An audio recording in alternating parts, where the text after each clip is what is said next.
టాటరా classic రెటినాలకు world class treatment ఇప్పుడు మన బీరంగూడలో American laser eye hospitals.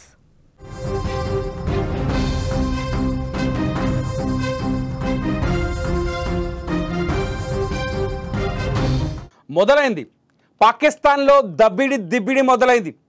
Pakistan ఆక్రమిత కశ్మీర్ పీఓకేలో ఇప్పుడు నిరసన జ్వాలలు ఎగిసిపడుతున్నాయి. దశాబ్దాలుగా పాకిస్తాన్ అనుసరిస్తున్న అణచివేత విధానాలకు వ్యతిరేకంగా అక్కడి ప్రజలు పోరాటానికి దిగారు.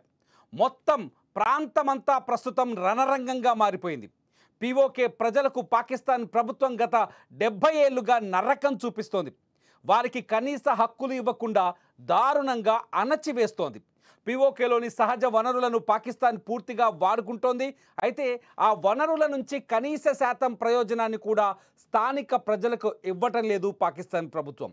ఈ పరిస్థితుల్లో తమకు జరుగుతున్న అన్యాయంపై ప్రజల్లో మేల్కొల్పు వచ్చింది, తిరుగుబాటు వచ్చింది. దీంతో వారు ఏకంగా ప్రభుత్వంపై, షెహబాజ్ షరీఫ్ ప్రభుత్వంపై వ్యతిరేకంగా భారీ నిరసనలు, ర్యాలీలు చేస్తున్నారు.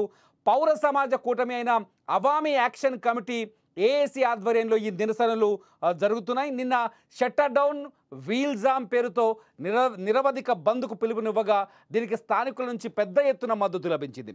మార్కెట్లు, షాపులు, స్థానిక వ్యాపారాలు పూర్తిగా మూతబడ్డాయి. నిన్న రవాణా కూడా పూర్తిగా స్తంభించిపోయింది. పీఓకేలో పాకిస్తాన్ బలవంతపు ఆక్రమణ నుంచి తమకు స్వేచ్ఛ కావాలంటూ జనం నినాదాలు చేస్తున్నారు. వారు కదం తొక్కడంతో ఆ ప్రాంతమంతా దద్దరిల్లిపోయింది.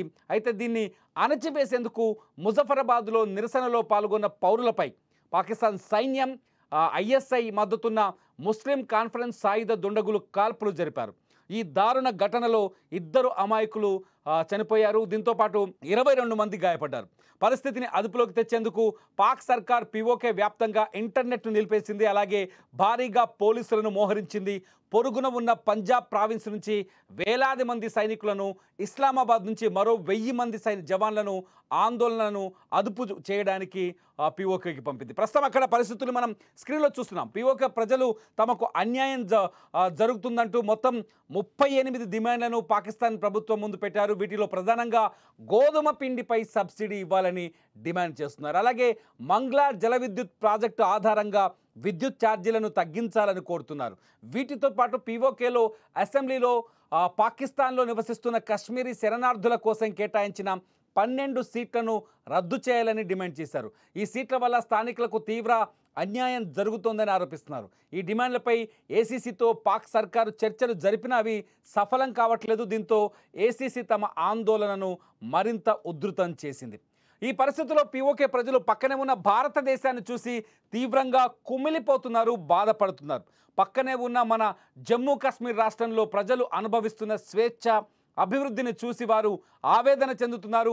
మాకు భారత్లో ఉన్నంత స్వేచ్ఛ పాకిస్తాన్లో లేదు, మీరు స్వేచ్ఛావాయువులు పీల్చుకుంటున్నారు, మేము బందిఖానలో ఉన్నామంటూ పీఓకే ప్రజలు నిరసన ప్రదర్శనలో బహిరంగంగా నినాదాలు చేస్తున్నారు. ఒకవేళ ప్రభుత్వం ఇలాగే మొండిగా, క్రూరంగా వ్యవహరిస్తే రానున్న రోజుల్లో పీఓకే ప్రజలే తమను భారత్లో కలుపుకోమంటూ భారత ప్రభుత్వాన్ని వేడుకునే రోజు ఎంతో దూరంలో లేదని స్పష్టంగా అర్థమవుతుంది. ఎందుకంటే తమ పక్కనే ఉన్న భారత పౌరులకు లభిస్తున్న సమానత్వం, గౌరవం కోసం వారు తహతహలాడుతున్నారు. తమ ఆంక్షలు నెరవేరే వరకు ఈ తిరుగుబాటు ఆగదు అని నిరసనకారులు గట్టిగా చెప్తున్నారు. మొత్తానికి పీఓకే ప్రస్తుతం అల్లకల్లోలంగా కనిపిస్తుంది. పాకిస్తాన్ నసీబ్ సరిగా లేదని స్పష్టంగా అర్థమవుతుంది. పాకిస్తాన్ ప్రభుత్వం పైన, ముఖ్యంగా షెహబాజ్ షరీఫ్ ప్రభుత్వం పైన తిరుగుబాటు వచ్చింది. ఇది కేవలం షెహబాజ్ షరీఫ్ ప్రభుత్వం పైన మాత్రమే కాదు, మొత్తం పాకిస్తాన్ పైన తిరుగుబాటు అని చెప్పాలి. ఎందుకంటే ఎప్పుడైతే పీఓకే పాకిస్తాన్ అదుపులో ఉందో, పీఓకే పైన మొదటి నుంచి పాకిస్తాన్లో అధికారంలోకి వచ్చిన ప్రతి ప్రభుత్వం సవతి తల్లి ప్రేమనే చూపిస్తున్నాయి. పీఓకే ప్రజల బాగోగులను ఏమాత్రం పట్టించుకున్న దాఖలాలు కనిపించట్లేదు. పాకిస్తాన్ చాలా స్పష్టంగా, పాకిస్తాన్ కానీ ఐఎస్ఐ కానీ పీఓకేని మొదటి నుంచి ఒక ఉగ్రవాద కేంద్రంగానే అభివృద్ధి చేసింది.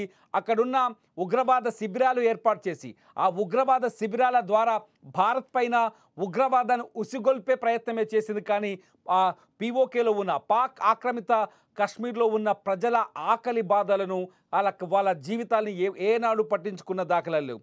జైసే మహమ్మద్ కావచ్చు, లష్కరే తొయిబా కావచ్చు, హిజ్బుల్ ముజాహిద్దీన్ కావచ్చు, ఇటువంటి ఉగ్రవాద సంస్థలు ఇవాళ పహల్గాంలో దాడి చేసిన టిఎన్ఎఫ్ లాంటి పహల్గాంలో దాడి చేసిన ఉగ్రవాద సంస్థ కూడా ఇటువంటి ఉగ్రవాద సంస్థలకి కేంద్రంగా మారింది పీఓకే. నిజానికి పీఓకేలో ఉన్న కాశ్మీరీలు భారత్లో కలవాలనే ఆశతో ఉన్నారు చాలా రోజులుగా.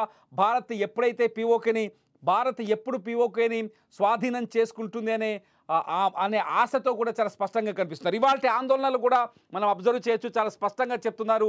ఎప్పుడైతే కాశ్మీర్లో స్వేచ్ఛ వచ్చిందో, కాశ్మీర్లో ఉన్న పౌరులకి సమానత్వం దక్కిందో, కాశ్మీర్లో ప్రజాస్వామ్య ప్రభుత్వం వచ్చిందో, ఆ కాశ్మీర్కు ప్రత్యేక ఆర్టికల్ లేకుండా ఎప్పుడైతే కేంద్రం చర్యలు తీసుకుందో, ఆ చర్యలు తీసుకున్న తర్వాత ఆ స్వేచ్ఛని, కాశ్మీర్లో అనుభవిస్తున్న స్వేచ్ఛని కావచ్చు, కాశ్మీర్లో జరుగుతున్న అభివృద్ధిని కావచ్చు, వీటిని చూసి పీఓకేలో రియాక్షన్ స్పష్టంగా కనిపిస్తుంది.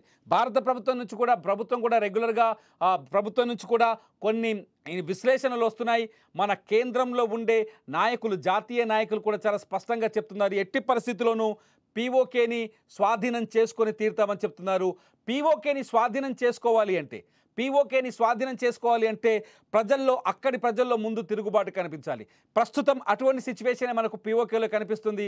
పీఓకే ప్రజలు తమ ఆకలి బాధను, తాము నష్టపోతున్న విధానాన్ని, ఆర్థికంగా వెనకబడుతున్న విధానాన్ని, సంస్కృతి పరంగా కోల్పోతున్న జీవితాన్ని, వీటన్నింటినీ వాళ్ళ ప్రజల ముందుకి, ప్రపంచం ముందుకు తీసుకొచ్చారు. వేలాది మంది, మీరు స్క్రీన్లో చూడొచ్చు, విజువల్స్ చూస్తుంటే నిజంగా ఆశ్చర్యం వేస్తుంది. పాకిస్తాన్ ప్రభుత్వం ఎంత రాక్షసత్వంగా ప్రవర్తిస్తుంది, షెహబాజ్ షరీఫ్ ప్రభుత్వం ఎంత నీతిమాలిన విధానాలని అమలు చేస్తుంది, షెహబాజ్ షరీఫ్ ప్రభుత్వం పీఓకే ప్రజల్ని ఎందుకు సవితి తల్లి ప్రేమను చూపిస్తూ పీఓకే ప్రజలని ఇబ్బందులకు గురి చేస్తుంది అనే విషయాన్ని చాలా స్పష్టంగా మనకు అర్థమవుతుంది. పీఓకేతో పాటు సేమ్ ఇదే తిరుగుబాటు మొదటి నుంచి బలూచిస్తాన్లో కూడా ఉంది. బలూచిస్తాన్ని ఎలా అయితే పాకిస్తాన్ దోచుకుంటుందో, అక్కడి నిధుల్ని కావచ్చు, అక్కడి గనుల్ని కావచ్చు, మైనింగ్స్ కావచ్చు, బలూచిస్తాన్ని ఎలా దోచుకుంటుందో అదేవిధంగా పీఓకే కూడా దోపిడీకి గురవుతుంది. దీన్ని ఇవాళ మనం సమర్థించాల్సిన అవసరం ఉంది. పీఓకే ప్రజల వైపు భారత్ కూడా నిలబడే అవకాశం ఉందా అనేది ఇప్పుడు ఆలోచిస్తాను. మొత్తానికి పీఓకే ప్రజలు కోరుకుంటుంది స్వేచ్ఛ, సమానత్వం. పీఓకే ప్రజలు ఇది ఇలాగే కొనసాగితే పీఓకే పైన భారత్ ఖచ్చితంగా, వీళ్ళు కాశ్మీరులు మన భారతీయులు, మన భరతమాత ముద్దు బిడ్డలే. ఒక మాటలో చెప్పాలంటే పీఓకే ప్రజలు మన భరతమాత ముద్దు బిడ్డలే. పీఓకేని పాకిస్తాన్ ఐఎస్ఐ తమ ఉగ్రవాద కార్యకలాపాలకు మాత్రమే వాడుకుంటుంది. అక్కడ మనుషులు చనిపోయినా పట్టించుకున్న పాపన పోవట్లేదు పాకిస్తాన్ ప్రభుత్వం. మన భరతమాత ముద్దు బిడ్డలు ఇవాళ పీఓకేలో ఆ తీవ్రమైన సమస్యలతో, ఆందోళనలతో, ఆవేదనతో ర్యాలీలు తీస్తున్నారని చెప్పాలి. పీఓకే భారత్లో కలవాలని మనమందరం కోరుకోవాలి. మీరేమనుకుంటున్నారు? భారత్లో ఈ ఆందోళనలు, పీఓకేలో కొనసాగుతున్న ఈ ఆందోళనలు భవిష్యత్తులో పీఓకే భారత్లో కలిసేందుకు అవకాశంగా మారుతాయని మీరు భావిస్తున్నారా?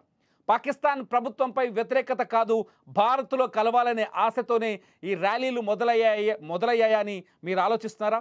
మీ అభిప్రాయాన్ని, పీఓకే పైన మీ అభిప్రాయాన్ని ఈ వీడియో కింద కామెంట్ చేయండి.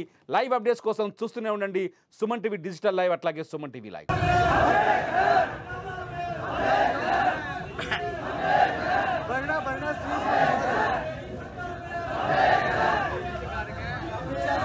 रास्ते टूट जाएंगे तो लोग आएंगे, चौक तो अपना है, लोग चौक में आएंगे।